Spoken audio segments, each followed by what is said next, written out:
사람이 올리면 된다는 게 상식이지만요. 꼭 그렇지만은 않습니다.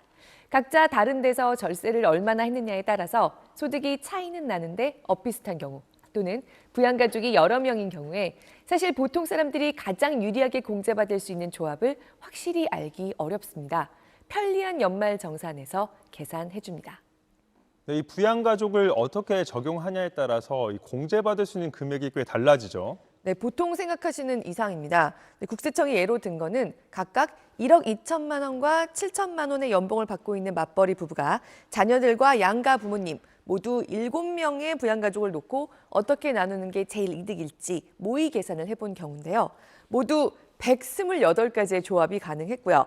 최대 150만 원의 소득세를 납부, 토해내거나 87만 원을 돌려받는 경우까지 나왔습니다.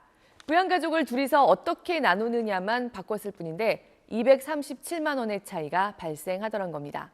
저는 맞벌이 부부의 부양가족 4명 모두 32가지의 조합으로 600만 원의 차이까지 발생한 분도 본 적이 있습니다.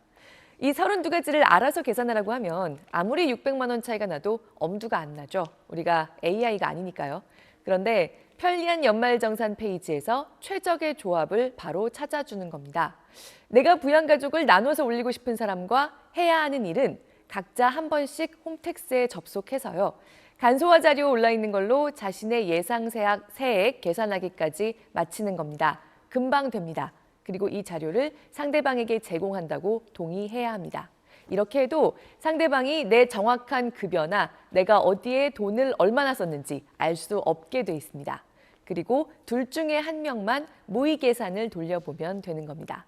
물론 부양가족들의 자료 제공 동의도 다 돼야 합니다.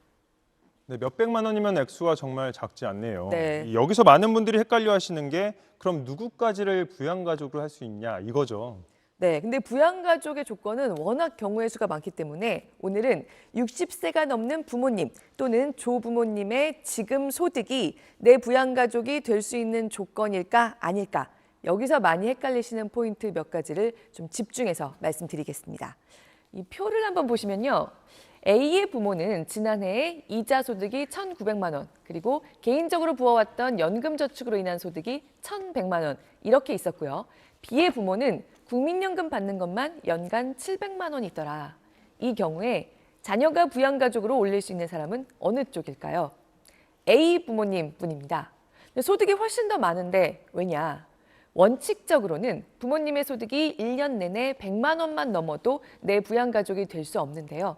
과세되지 않거나 과세를 하긴 하는데 분리해서 따로 과세하는 소득들이 있기 때문입니다. 이자나 배당으로 올리는 소득은 연간 2천만 원, 사적연금으로 올린 소득은 1,200만 원까지 과세를 따로 해서 자녀의 부양가족까지 될 수 있는 겁니다. 그러면 국민연금은 어떨까요? 매달 43만 원 정도, 연간 516만 원까지만 과세되지 않습니다. 그런데요, 2002년 이전에 납부된 국민연금분은 또 비과세거든요. 세금을 매기지 않는다는 거죠. 그래서 이거는 정확히 알려면요. 국민연금공단의 전자민원 서비스에서 부모님의 노령연금 연말정산 모의계산 이거 찾아보시면 됩니다. 정확히는 부모님의 과세 대상 국민연금 소득이 연간 516만 원을 넘으면 부모님을 내 부양가족으로 올릴 수 없는 겁니다. 네, 권 기자 이번 주도 잘 들었습니다.